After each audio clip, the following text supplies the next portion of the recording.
Another massive success story. आज हमारे साथ मौजूद है हमारे यूएस EB2 NIW के client. Once again congratulations case approval के लिए। मैं तो बहुत खुश हूँ overall.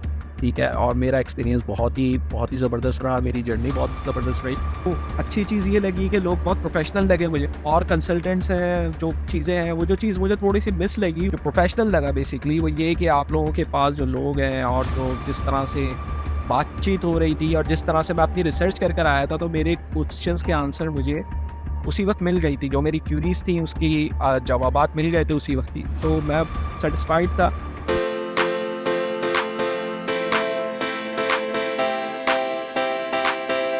We believe actions speak louder than words. Assalamu alaikum everyone, this is Abu Bakr Adil from Superior Consulting presenting you another massive success story। आज हमारे साथ मौजूद है हमारे US EB2 NIW के क्लाइंट जिनकी पिटिशन अप्रूव हुई है इन मैक्सिमम मेरा ख्याल है 112 दिन के अंदर इनकी पिटिशन अप्रूव हुई है।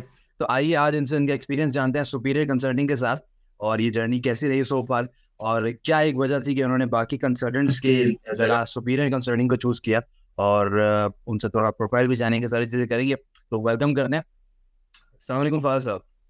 सलाम वालेकुम, कैसे हैं अबू बकर भाई? खैरियत से हैं आप? अल्हम्दुलिल्लाह सर, बहुत शुक्रिया आपने ज्वाइन किया, and once again congratulations case approval के लिए। जज़ाकल्लाह, आपकी मेहनत है। बहुत शुक्रिया। फादर साहब, थोड़ा सा शुरुआत करेंगे, ये बताइए कि इस प्रोग्राम के बारे में कब सोचना शुरू किया, किससे पता चला, कब ये जर्नी शुरू हुई थी, कब सुपीरियर के पास आया, सुपीरियर का पता कैसे चला, और फिर टाइमलाइन लेके चलेंगे कि क्या पिटिशन फाइल हुई और कब हमें रिजल्ट अभी रिसीव हुआ। अच्छा, हुआ ये था यार कि मैं एक दिन ऑफिस में बैठा हुआ था, तो ऑब्वियसली कुछ आजकल दुनिया AI बेस्ड है। मैं खुद एक सॉफ्टवेयर इंजीनियर हूँ, जी हाँ। तो मेरे पास ऐसे ही एक ऐड आया, EB2 NIW एक प्रोग्राम है US का। सही है। तो मैंने मतलब बेसिकली उस पर थोड़ा सा खुद अपनी पहले रिसर्च की कि ये है क्या। हाँ जी। तो आई केम टू नो कि ये पहली दफ़ा ही कुछ पाकिस्तान में इस तरह की कोई प्रोग्राम लॉन्च हुआ है US की तरफ से, इससे पहले नहीं था। और जी हाँ।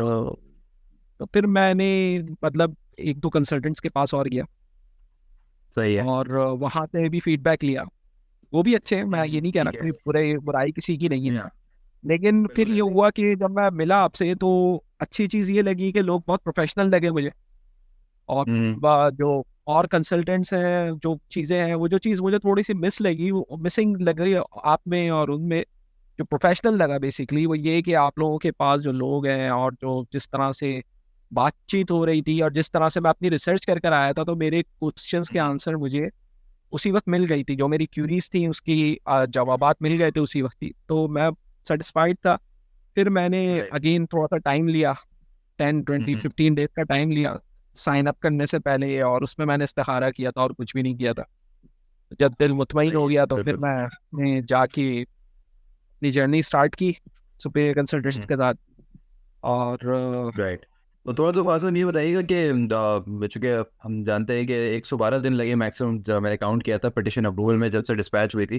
तो अगर आप थोड़ा सा नाज़रीन को खुद भी बताना चाहें कि कब हमें रिसेंटली अप्रूवल रिसीव हुआ है और कब इनिशियली हमने अप्लाई किया था, और ये जो थ्रू आउट प्रोसेस हमारा रहा है, तो आपका इनपुट कितना रहा और सुपीरियर कंसल्टिंग का इनपुट कितना रहा, सर्विसेज का मैार कैसा रहा, कोऑर्डिनेशन में कोई प्रॉब्लम तो नहीं थी, कोई फायर वॉल्स तो नहीं थे, आदिल साहब के साथ एक्सेस कैसा रहा, तो ये सारी चीज़ें बताइएगा। नहीं, अल्हम्दुलिल्लाह बहुत प्रोफेशनल रहा, बहुत अच्छा रहा। मतलब टाइमली रिस्पांस आता रहता था जो भी मेरी क्यूरीज होती थी। ऑब्वियसली इसमें एक चीज़ थोड़ी सी रियलाइज़ करने की ज़रूरत है कि कंसल्टेंट आपकी प्रोफाइल नहीं बना सकता। आपको बिल्कुल खुद सही है। अपनी प्रोफाइल बनानी होती है, आपको खुद अपनी सही है। चीज़ों को वैलिडेट करना होता है। तो वो चीज़ें वो आपके अपने ही ऊपर होता है, वो आप कंसल्टेंट्स पे नहीं जी उस हाँ। पे रिलाई कर सकते। तो वो काम ऑब्वियसली मैंने खुद किया था, लेकिन ये जो ड्राफ्ट की थी जिस तरह से, जो पिटिशन जिस तरह से ड्राफ्ट की थी, वो जी हाँ। बहुत ही ज़बरदस्त तरीके से ड्राफ्ट की गई थी। उसमें प्रॉपरली हर चीज़, जिस पैराग्राफ में जो बात लिखनी चाहिए थी वो लिखी थी। फिर मैंने कुछ चीज़ें जी रिक्वेस्ट की थी, कई काफ़ी सारे हमारे स्प्रिंट्स चले हैं इससे रिलेटेड।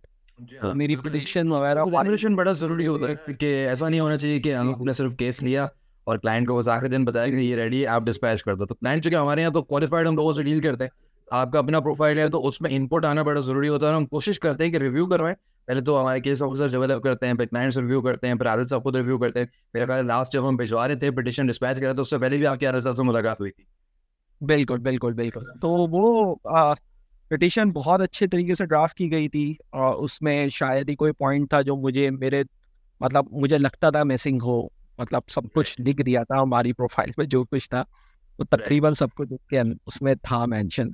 और बहुत अच्छे तरीके से उसको जिस तरह से कंपाइल किया गया था, जब मैं आया था रिव्यू करने, तो आई वॉज रियली इम्प्रेस्ड। तभी दे इट वॉज ड्राफ्टेड। तो बहरहाल ओवरऑल बहुत अच्छी जर्नी रही। बट जब मैंने जमा कराया था, आई थिंक 22 अगस्त को मेरी पिटिशन जो है वो सबमिट हुई है, राइट और 4 दिसंबर को अप्रूव हुई। अब बिल्कुल इसके ठीक लिए है। कितना टाइम लगा है ये हाँ, क्योंकि कैलकुलेट। ऑब्वियसली जब तक पिटिशन आपकी पहुंचती है फिर वो प्रोसेस में आती है, अलाइन होती है। तो जब मैंने काउंट किया तो मैक्सिमम 112 दिन ऐसे होंगे जो हम कंसिडर करें जिसमें प्रोसेसिंग लगा, जो कि 3 महीने से थोड़ा सा ऊपर है। बट स्टिल इट्स, मैं कहूँगा कि लाइटनिंग स्पीड है, क्योंकि कुछ केसेस में हम देखते हैं कि 6-8 महीने भी लग जाते हैं, क्योंकि 12 ऑफिशियल एक टर्न अराउंड टाइम है। बट जी। बात वही होती है कि जितना सेल करके आप भेजें वीज़ा ऑफिसर को, उसके लिए बड़ा आसान होता है फिर डिसाइड करना। Now let's come towards fossa, थोड़ा सा प्रोफाइल अपना बताइएगा, एजुकेशनल बैकग्राउंड, क्या क्वालिफिकेशंस होल्ड कर रहे हैं, कितना तजुर्बा है। ये हुआ था कि मेरी profile I think strong profile थी एक तो, ये तो है, लेकिन ये कि कोई मेरी ऐसी एक्सेप्शनल एबिलिटीज़ नहीं थी जिस पे मैं बात करूं कि बहुत ही कोई एक्स्ट्रा ऑर्डिनरी थी। मेरी प्रोफाइल ये है कि मैंने बैचलर्स किया है सॉफ्टवेयर डेवलपमेंट में, और राइट मास्टर्स किया है यूके से सॉफ्टवेयर इंजीनियरिंग में, दैट्स इट। इसके अलावा राइट मेरा जो है 14 ईयर्स का वर्क एक्सपीरियंस है। बस ये नॉर्मल बिल्कुल जो ठीक है। आई थिंक ज़्यादातर लोगों का होता ही है, ये प्रोफाइल हाँ हुई बिल्कुल है, ऐसे ही। बहुत ही कॉमन हाँ, इट्स अ प्रोफाइल है। मैटर ऑफ कि देखिए वही वाली बात होती है कि आप अपने आप को प्रेजेंट कैसे करते हैं। EB2 NIW के अंदर हम बहुत सारी जगहों पर आदर साहब भी बता रहे होते हैं कि इट्स अ मैटर ऑफ कि आप अपने आप को सेल कैसे करते हैं वीज़ा ऑफिसर के सामने। तजुर्बा अभी हम कनाडा का ट्रैक रिकॉर्ड होल्ड कर रहे हैं, हम ऑस्ट्रेलिया का कर रहे हैं, हम UK का कर रहे हैं। तो वो लेवरेज जो है ना, वो यहाँ पर ऐसे बहुत सारे नए प्रोग्राम्स आते हैं, हम करते रहते हैं। तो वो अलहमदिल्ला में काफ़ी फ़ायदा करता है। जी। तो ये तो यहाँ प्रोफाइल पर था भी ये भी है बाकी। कि जी हाँ, जी प्लीज़। तो बस यही प्रोफाइल था, ये को मेरा कहना बहुत ही कॉमन प्रोफाइल है, कोई ऐसी चीज़ नहीं है इसमें ज़्यादातर लोग ऑलरेडी फॉल कर रहे होते हैं। जी तो हाँ। बस ये ज़रूरी है कि जो मुझे समझ में आया कि आपकी डॉक्यूमेंटेशन प्रॉपर होनी चाहिए, हाँ आपके जी। पास वर्क एक्सपीरियंस के प्रॉपर लेटर्स होने चाहिए, एविडेंसेस आपके पास सारे होने चाहिए, जो आई थिंक मेरे पास थे। और जी बाकी लोग यहाँ पे अगर आप लैक करेंगे तो आपको प्रॉब्लम होगी, वरना अदरवाइज प्रॉब्लम नहीं होनी चाहिए किसी भी चीज़ में। बिल्कुल ऐसे ही, आपके क्योंकि पास प्रोग्राम evidence है, डिज़ाइन आपके अगर पास। देखा जाए, हाँ, क्योंकि प्रोग्राम बारह अगर देखा जाए तो उन्होंने आपको IELTS से तो बरी जमा कर दिया है, एज लिमिट कोई नहीं रखी और प्रूफ ऑफ फंड्स कोई नहीं रखे। तो बस आपको अपनी डॉक्यूमेंटेशन पर ही मेनली काम करना है।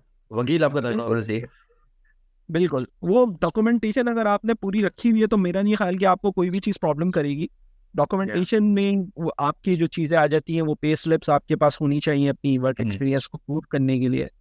आपके पास एजुकेशन डॉक्यूमेंट्स जो है वो प्रॉपर होने चाहिए, टेस्टेड होने चाहिए, तो जो थे। और इसके अलावा जो वर्क एक्सपीरियंस लेटर्स जो हैं वो होने चाहिए प्रॉपर। तो राइट इसके अलावा टैक्स लेटर्स हैं, बस यही चीज़ें थी, और तो कुछ खास नहीं था। आई थिंक मैंने और तो कुछ बिल्कुल खास सही है। जमा करा है। राइट, सो हाँ, यहाँ पर मैं एक चीज़ ये भी आइडेंटिफाई कर दूँ हमारे नाज़रीन को कि फ़ाद साहब जो है वो बेस्ड इन कराची हैं। रिसेंटली मूव किए हैं पिटिशन डिस्पैच करने के बाद न्यूजीलैंड। तो वहाँ पर अभी जो है वो रेजिडेंसी होल्ड कर रहे हैं और वहीं से अब आगे प्रोसेस भी चलेगा इनका। तो ये भी एक चीज़ मैं सोचा हाईलाइट कर दूँ नाज़रीन को। नाउ लास्टली फ़ाद साहब, क्या रिकमेंड करना चाहेंगे सुपीरियर कंसल्टिंग को, बाकी एस्पायरेंट्स को, और कोई एक ऐसा फैक्टर, क्योंकि ज़ाहिर है कंसल्टेंट्स तो बहुत हैं, लेकिन शायद हमारे पास एज ये मिल जाता है लोगों को कि तजुर्बा है 20 साल का और ट्रैक रिकॉर्ड है डाइवर्सिफाइड पोर्टफोलियो में, तो सिर्फ ऐसा नहीं है कि EB2 ही कर रहे हैं। तो क्या कहना चाहेंगे नाज़रीन को कि किस तरीके से नेविगेट करना चाहिए। मैं बस यही कहूँगा कि आप एटलीस्ट मीटिंग करें, जाके पहले मिले, बात करें, आपको खुद आइडिया हो जाएगा। आपके काफ़ी सारे जो पिन पॉइंट्स हैं वो उस वहीं जाके रिजॉल्व होंगे। आप ऐसे ही फॉरम्स पे देखेंगे, कुछ देखेंगे, उससे कोई फ़ायदा नहीं होता। वहाँ पे सिर्फ इसी तरह की बातें होती रहती हैं। और बाकी आपका नसीब होता है, दुआएं आपके अपने लिए खुद करनी है। ऐसे ही है। आपको क्या दुआएं करें कोई भी। सही है। लेकिन ये है कि आपको प्रोफेशनल एडवाइस चाहिए, तो मैं तो बहुत खुश हूँ ओवरऑल। ठीक है, और मेरा एक्सपीरियंस बहुत ही ज़बरदस्त रहा, मेरी जर्नी बहुत ज़बरदस्त रही। और उससे ज़्यादा इम्पोर्टेंट ये है कि मुझे पर्सनल लेवल पे बहुत ज़्यादा रिलीफ मिला। मतलब मैं जब चाहता था मिल लेता था आके। मुझे जी कोई ऐसे कोई ओपन डोर पॉलिसी है इनकी, मतलब आप जब चाहें आके मिलना है, ऐसा नहीं है कि वो अभी टाइम नहीं है, इधर नहीं है, आप हाँ आ सकते हैं। नहीं मतलब अपने क्लाइंट्स के लिए तो जाहिर है हम वो कर नहीं सकते, मोस्ट वेलकम होता है कभी भी। हाँ जो एक्सटर्नल होते हैं तब तब डोर लॉक होती है कि भाई आप एलिजिबल अगर हैं तो ही आएंगे, अपॉइंटमेंट होगा तभी आएंगे, क्योंकि कोशिश हम करते हैं क्वालिफाइड लोगों से डील करें खाली। जी जी। तो वो अच्छी बात यही है कि क्वालिफिकेशन, मतलब आप जब बात करते हैं ना तो आपको आइडिया हो जाता है कि सामने वाले ने कितनी रिसर्च की हुई है, अच्छा कितनी। हमारा और हाँ एक बात और यहाँ ऐड करूंगा कि अ, ये प्रोग्राम ऐसा है कि यहाँ पे ना इस पे आप खुद से अप्लाई नहीं कर सकते, इतना इजी नहीं है। हम्म, पिटीशन लेटर मैंने देखा था जो मेरा बना था, जी हाँ वो देख के मुझे अंदाजा हो गया था कि मतलब आपको इतना बड़ा पिटीशन लेटर बनाना पड़ेगा, आप जॉब के साथ नहीं कर सकते, इतना इजी नहीं। सही बात है, सही बात हालांकि मैं अपना जो आपको अभी न्यूजीलैंड का मैंने पूरा खुद किया, कोई कंसल्टेंट की तरफ में नहीं गया, मैंने पूरा केस है। खुद राइट किया राइट। और स्ट्रेट फॉरवर्ड था। लेकिन ये चीज़, एक तो अमेरिका का मसला ये है कि इतनी ज़्यादा उनके वीज़ा पॉलिसीज़ हैं और इतने सारा वीज़ा प्रोग्राम्स हैं, हाँ जी और आपको समझ में नहीं आता कि आप किस डायरेक्शन में क्या देखें। सही बात है। और उससे ये नहीं कि फिजिकल ज़्यादा चीज़ है, मतलब हार्ड कॉपी पिटिशन बना बना करके भेजनी है हमें। बिल्कुल बिल्कुल। तो वो चीज़ें हैं, तो इस वजह से इसमें आपको असिस्टेंस चाहिए ही होगी, ये चीज़ इतनी ईजी नहीं है। तो या ये ओवरऑल था। ज़बरदस्त फाज साहब, बहुत शुक्रिया, आपने अपने कीमती वक्त में से हमारे लिए टाइम निकाला। तो looking forward to speaking to you very soon. इंशाल्लाह अप्रूवल नोटिस भी आ जाएगा तो वो भी नाज़रीन के सामने शेयर करेंगे और उसकी प्राइवेसी हाइड करेंगे। तो इंशाल्लाह hoping for the best and once again congratulation. Thank you so much. अस्सलाम वालेकुम।